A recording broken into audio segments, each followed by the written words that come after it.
So I wanted to talk today a little bit about something I've been struggling with. Ever since I started as a filmmaker, I've always used Canon products. I started with the Canon XL2 when I was 18 years old, and I've been using Canon ever since. It pains me to say that recently, growing as a filmmaker, I've had to make a switch from Canon to Sony, and I'd like to share some of the reasons why I decided to do it. Let me go ahead and dive in.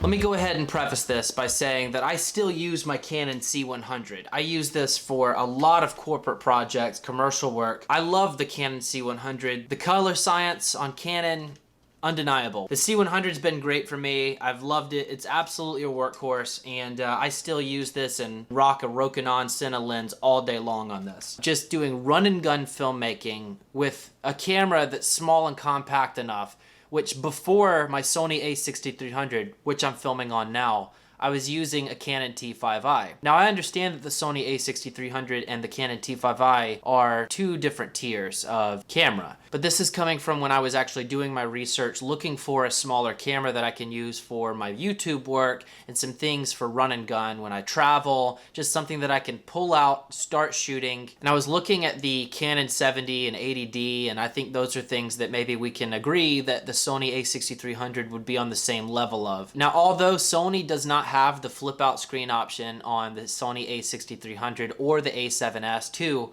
but the Canon 70 and 80D don't even have 4K. I just see some opportunity in 4K that I wasn't able to really harness at the time with some of the stuff I was doing with a Canon camera of that caliber. When I made the switch to the a6300, having 4K at an affordable price, that was definitely a big motive for me. Another thing that I liked about Sony over Canon was the fact that I could have 120 frame per second HD slow-mo, full HD slow-mo, something that Canon didn't offer. I mean, we've got 60 frames per second full HD, but I really wanted to go deeper. I think there's a lot of shots that you can grab at 120 frames per second that just look a lot cooler. When I was stacking up the pros and cons between a Canon and a Sony, slow-mo was definitely a big factor for me. If I want some kind of slow rotating motion and I don't have a slider or the proper equipment, going slow-mo and just kind of handheld, sometimes that works out. I really like the size of the Sony a6300 package. I think that even with the kit lens,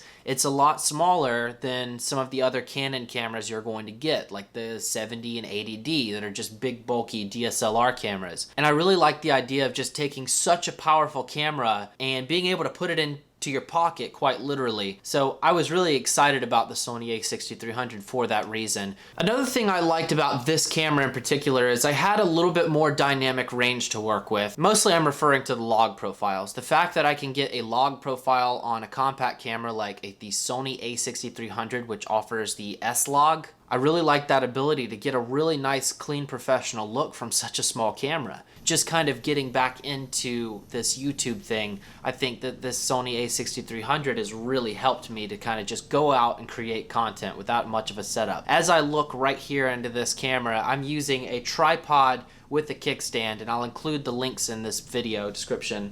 I'm using a little LED blue strip, and I'm using one bicolor 600B light, which I'll also link in the description. It's quite a simple setup. I like that. I like being able to just set up, record, and just explain a message, because as filmmakers, we all have a message we want to tell, and we want to be able to tell it like that, not have to set up a whole bunch of stuff. So I just wanted to hop on here and talk about my experience with Sony and Canon and explain why I did make the switch. I'd love to hear your comments as well. Go ahead and weigh in the comments below. What team are you on? How do you feel about the Canon versus Sony debate right now? I'd love to hear your input, so go ahead and leave a comment below. And until next time, we'll see you later.